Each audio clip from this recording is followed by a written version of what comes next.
आखिर चीन क्यों कर रहा है अक्साई चीन में सुरंगें? सैटेलाइट इमेज में आप साफ देख सकते हैं चीन की सुरंग की 11 स्ट्रक्चर, जिसमें चीन की सेना कैसे लद्दाख वाले क्षेत्र में यानी अक्साई चीन में सुरंग बनाकर डेरा डालने वाली है। और इसका खुलासा एक मैक्सार की सैटेलाइट की तस्वीरों से चला है, जिसमें चीन देपसांग से 60 किलोमीटर दूर एक नदी और घाटी के किनारे पहाड़ी पर सुरंग बना रहा है और इसका इस्तेमाल सैनिकों और हथियारों को रखने के लिए किया जा रहा है। और आपको बता दें कि वैसे तो ये इलाका भारत का है, जिस पर चीन ने जबरन कब्जा कर लिया है। और यही नहीं, इसके अलावा चीन की नजरें भारत के अरुणाचल प्रदेश पर भी है, जिसे वह अपना बता रहा है। और एक रिपोर्ट से पता चला है कि नदी और घाटी दोनों के किनारों पर चट्टानों में कम से कम 11 सुरंगें बनाई जा रही है, जिसे चीन कई महीनों से खोद रहा है। और इसे भारत की तरफ से होने वाले हवाई हमलों, लंबी दूरी तक मार गिरा देने वाली तोपों की गोलियां और दूसरे हथियारों से सैनिकों को बचाने का प्रयास माना जा रहा है। और जिसमें चीन ने सोमवार को नया नक्शा जारी कर अरुणाचल प्रदेश और अक्साई चीन को अपनी सीमा में दिखाया है, जो कि चीन के कभी भी नहीं थे, जिस पर चीन ने जबरन कब्जा किया है। इस पर विदेश मंत्री जयशंकर का कहना है कि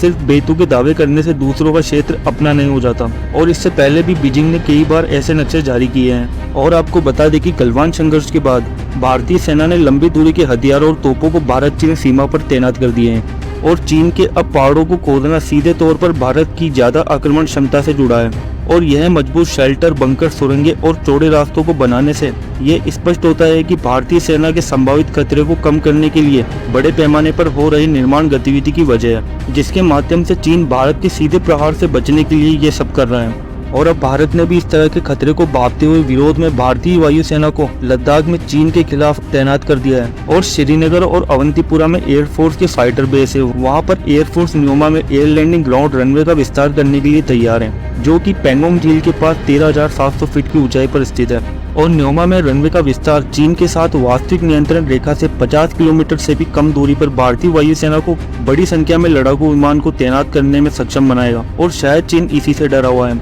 इसी कारण लद्दाख में चीन अपनी सैन्य संख्या को बढ़ा रहा है और भारत के एयर स्ट्राइक और तोपों से बचने के लिए ये चीन की नई चाल है। और इसी कारण चीन ने अंडरग्राउंड स्टोरेज फैसिलिटी को मजबूत करने पर ध्यान केंद्रित किया है। और अब ये पूर्वी लद्दाख से लेकर अरुणाचल और तिब्बत बॉर्डर के पास वाले इलाकों में बड़ी तैयारी कर रहे हैं। ऐसे में भारतीय सेना को भी अलर्ट पर रहना होगा। वैसे चीन के द्वारा की गई सुरंगों की लंबाई 15 किलोमीटर बताई जा रही है, जिसे 6 जगह किया जा रहे हैं, जिस पर भारत की ओर से कड़ी निंदा की जा रही है। ऐसे में देखना ये होगा कि अगर दोनों देशों के बीच किसी तरह का युद्ध छिड़ गया तो अमेरिका और रूस की तरफ से क्या प्रतिक्रिया रहेगी। वैसे भी चीन की सेना भारत की सेना के सामने काफी कमजोर है। वहीं चीन की सेना के पास इस समय 20 लाख सैनिक मौजूद है, तो वहीं भारत की सेना के पास 14.50 लाख सैनिक मौजूद है, जो कि काफी है। इसी के साथ दोस्तों विदा लेते हैं। वीडियो अच्छी लगे तो लाइक और चैनल को सब्सक्राइब जरूर कर देना। धन्यवाद।